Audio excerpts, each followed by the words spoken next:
ठीक है। अभी देखो कॉची इंटीग्रल फार्मूला और कॉची रेसिड्यू फार्मूला दो अलग अलग है, ठीक है। कॉची इंटीग्रल फार्मूला अलग है, कॉची रेसिड्यू फार्मूला अलग है।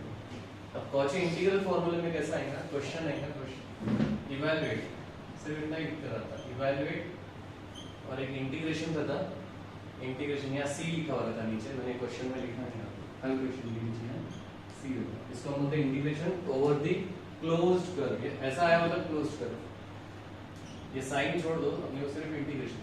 ये है z square plus 2 divided by z plus 1 और z स्क्वायर माइनस 9 है, z स्क्वायर माइनस 9 dz, ठीक है। तो ऐसा इंटीग्रेशन अगर अपने को सॉल्व करना है तो हमको यहाँ पे देखना है डिनोमिनेटर में कितने z है, कितने पोल है, तो कितने पोल है वो z काउंट करने का। यहाँ पे z की पावर 1, यहाँ पे z की पावर 2, 3 हो गए, तो 3 पोल हो गए, ठीक है। तो हम इसको क्या लिखेंगे, देखो इसको अपन लिखेंगे, पहले मैं लिखता let I is equals to integration over the closed curve z square plus 2 z plus 1 और z स्क्वायर माइनस 9। ये 9 को मैं ऐसे लिखूं क्या, 3 का स्क्वायर, ठीक है, dz। तो इसको मैं लिख दूंगा z square plus 2 z plus 1 a square minus b square, इसको हम लिखेंगे a plus b a minus b। क्या किया मैंने, क्लियर है, समझे। ये जो था ये टर्म यहाँ पे हमने यूज करे a square minus b square a plus b a minus b, ठीक है। अब क्वेश्चन में कितने पोल है, पोल काउंट करने की 1 2 3, तो ये क्वेश्चन में है 3 पोल है, मतलब सेपरेट करने का कैसा स्क्वायर वाला, हाँ सेपरेट लिखने का, z पार्शियल फ्रैक्शन से भी कर सकते हैं सेपरेट, लेकिन अब फिलहाल तो पार्शियल फ्रैक्शन इसको मत अप्लाई करो। पार्शियल फ्रैक्शन इसमें कर सकते, मार्क्स में मिलते हैं, लेकिन हर बार कैसा होगा, पार्शियल फ्रैक्शन से होने जैसा नहीं रहेगा, क्योंकि अब दूसरा एक मेथड देखेंगे। ये अपने पास 3 पोल है, अब देखने का इसको इक्वल टू 0 करें तो z की वैल्यू -1, यहाँ से z की वैल्यू -3 और यहाँ z की वैल्यू +3, ठीक है। ये ऊपर जो लिखे हम इसको पोल बोलते हैं और नीचे जो लिखे इसको हम बोलते हैं सिंगुलैरिटी। सिंगुलैरिटी मतलब रहता है a, ये a की वैल्यू, ठीक है। तीनों के लिए a अलग अलग है, ठीक है। वो a कहाँ रहता है अपन बाद में देखेंगे कहाँ यूज होता है। अब हम क्या देखते हैं कि ये जो पोल है ये कर्व के अंदर लाई करता है या नहीं करता। क्वेश्चन आगे ऐसा भी गिवन है, where c is mod of z minus 3 is equal to 5, ठीक है। तो हम क्या करेंगे, पुट इन c, ये वैल्यू को c में रख देंगे, तो c क्या है, mod of z is equal to -1, हाँ z की जगह पे -1 रखेंगे, तो -1 -3 -1 -3, तो ये क्या था, मॉड ऑफ -4, और ये मॉड ऑफ -4 5 से छोटा है। मॉड कैसा देखते हैं हम, प्लस माइनस, हाँ वैसा नहीं, प्लस माइनस नहीं, हाँ वैसा भी देख सकते हैं, पर मॉड के अंदर कभी कभी आई भी आएगा। अगर मॉड आ रहा सपोज 2 + 3i, 2 + 3i या 2 - 3i, अगर ऐसे दो आ रहे तो ये वैल्यू को हम बोलते हैं x, ये वैल्यू को हम बोलते हैं y, i। तो मॉड कैसे कैलकुलेट करते हैं हम, under root x + 1 x square plus y square, मतलब रियल पार्ट का स्क्वायर और इमेजिनरी पार्ट का स्क्वायर। तो इसमें रियल पार्ट क्या है, -4 और इमेजिनरी पार्ट क्या है, 0। तो अंडर रूट -4 का स्क्वायर प्लस अंडर रूट 0 का स्क्वायर, तो वो 5 से छोटा, 5 से छोटा ही चाहिए हम, क्योंकि 4 का स्क्वायर और 0 का स्क्वायर, 4 का स्क्वायर 16, 16 का अंडर रूट 4, 16 का अंडर रूट 4 ही आएगा, तो पॉजिटिव ये 5 से छोटा आ रहा है, देयरफॉर इनसाइड हम यहाँ क्या बोलते हैं, lies inside C, inside C, C के अंदर लाई करता है। इसको भी हम करेंगे, हाँ पुट इन सी, तो क्या होगा, मॉड ऑफ z - 3 = 5, तो z की जगह रखेंगे -3 + 6, -6 और -6 है तो 5 से बड़ा है, माइनस कैसे है ना सर, छोटा है सर, नहीं प्लस माइनस नहीं देखने का, इसको सॉल्व करके देखने का। कैसा सॉल्व करके देखने का, अंडर रूट 6 का स्क्वायर 36 रियल और इमेजिनरी 0 तो ये 5 से छोटा आता ना, ये सॉरी 5 से बड़ा आता है, ये 5 से बड़ा आता है। ये कैसे सॉल्व करेंगे अपन? अंडर रूट 4 का स्क्वायर प्लस 0 का स्क्वायर। 0 क्यों ले रहे हैं? क्योंकि i नहीं आया ना इसमें। कभी कभी ये होगा z प्लस i, तो z की वैल्यू आएगी माइनस i, फिर यहाँ हम i रहती नहीं, तो i इमेजिनरी है, तो i का कोएफिशिएंट रहता 1, तो 1 आ जाता। तो 4 का स्क्वायर प्लस 1 का स्क्वायर। माइनस माइनस प्लस होगा। साइन में कैसे होगा? साइन नहीं देखने का, साइन नहीं देखने का, मैं पहले बता रहा प्लस माइनस अपने को नहीं देखना है। माइनस माइनस अपने को क्या देखने का है? सिर्फ नंबर देखने का है, उसका स्क्वायर करने का और दूसरे का भी स्क्वायर करने का, दोनों को ऐड करने का और उसका स्क्वायर रूट, फिर स्क्वायर रूट। और जब भी स्क्वायर करते तो पॉजिटिव रो या नेगेटिव रो, हमेशा स्क्वायर पॉजिटिव ही जाने वाला है। अगर ऐसा नंबर आ गया mod of minus I plus 2i minus 4, तो इसको क्या लिखेंगे हम? 2i माइनस आई I 1 है, i minus 4।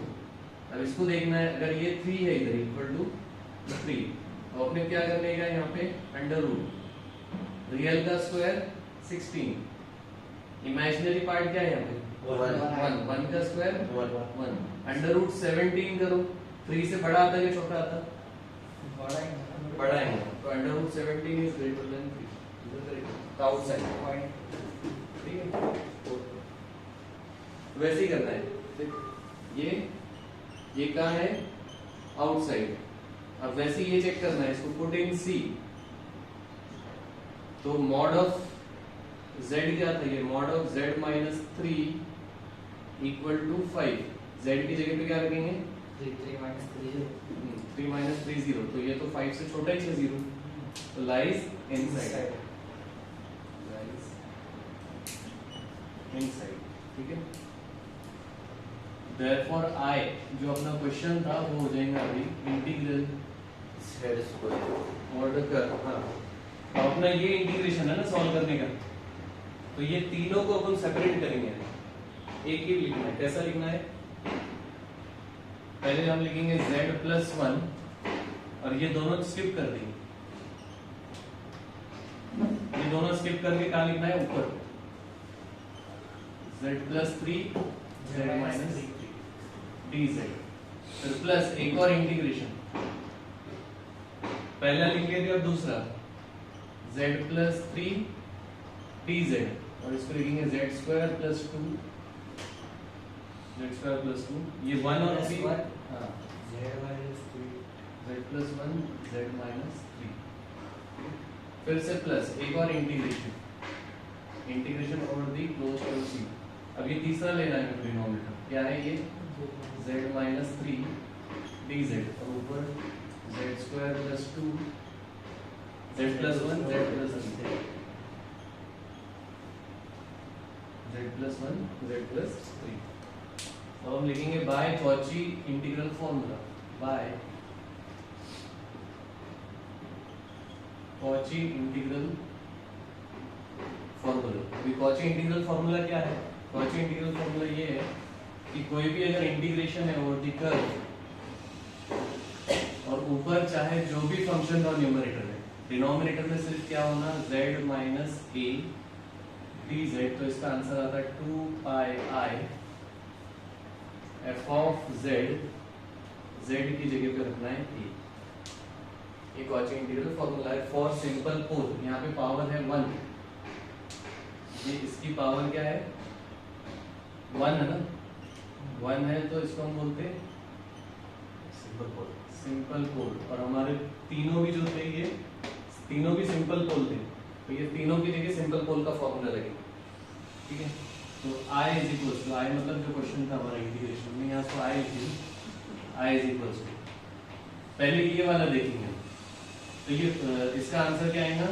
2 pi i f of z as it is. f of z मतलब numerator plus 2 z square plus 2, नीचे z plus z z plus 3 z minus 3, और यहाँ पे क्या करना है? z इक्वल टू a, तो z इक्वल टू पहले टर्म के लिए ये z प्लस 1 है, इसके लिए a की वैल्यू आती है -1। ये नीचे z+1 था ना, ये देखो यहाँ -a था तो यहाँ +a आया, तो यहाँ +1 है तो यहाँ -1। और इसको हम क्यों लिख रहे हैं आंसर, क्योंकि ये इनसाइड है पहला वाला, दूसरा आउटसाइड है, ये आउटसाइड है ना तो 0। अब तीसरा फिर से इनसाइड है तो 2 पाई आए same 2 z square plus 2 z plus 1 z plus 3 और z z equal plus to 3 -3 तो उधर गया तो 3 प्लस, तो दोनों का 2 पाई आए कांस्टेंट वैल्यू है कॉमन, एक ही बार निकाल लेंगे वो कॉमन। अब यहाँ z की जगह -1 रखना है, -1 का स्क्वायर +1 + 2, -1 + 3 हो गया 2, -1 - 3 हो गया -4। ठीक है, ये ध्यान से करना एक बार, इसमें गलतियां होती जो प्लस 2 पाई तो कॉमन निकल गया, यहाँ पे 3 रखना है, 3 का स्क्वायर 9 + 2 11, 3 + 1 4, 3 + 3 6,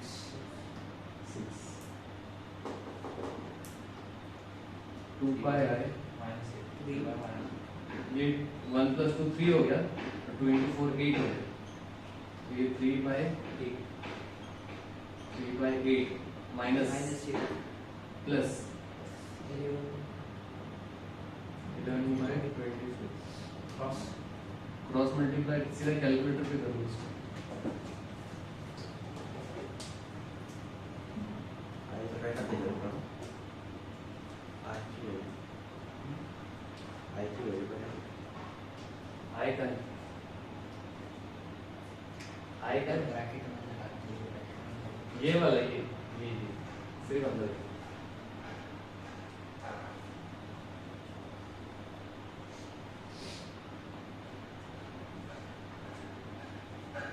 0.83 फ्रैक्शन में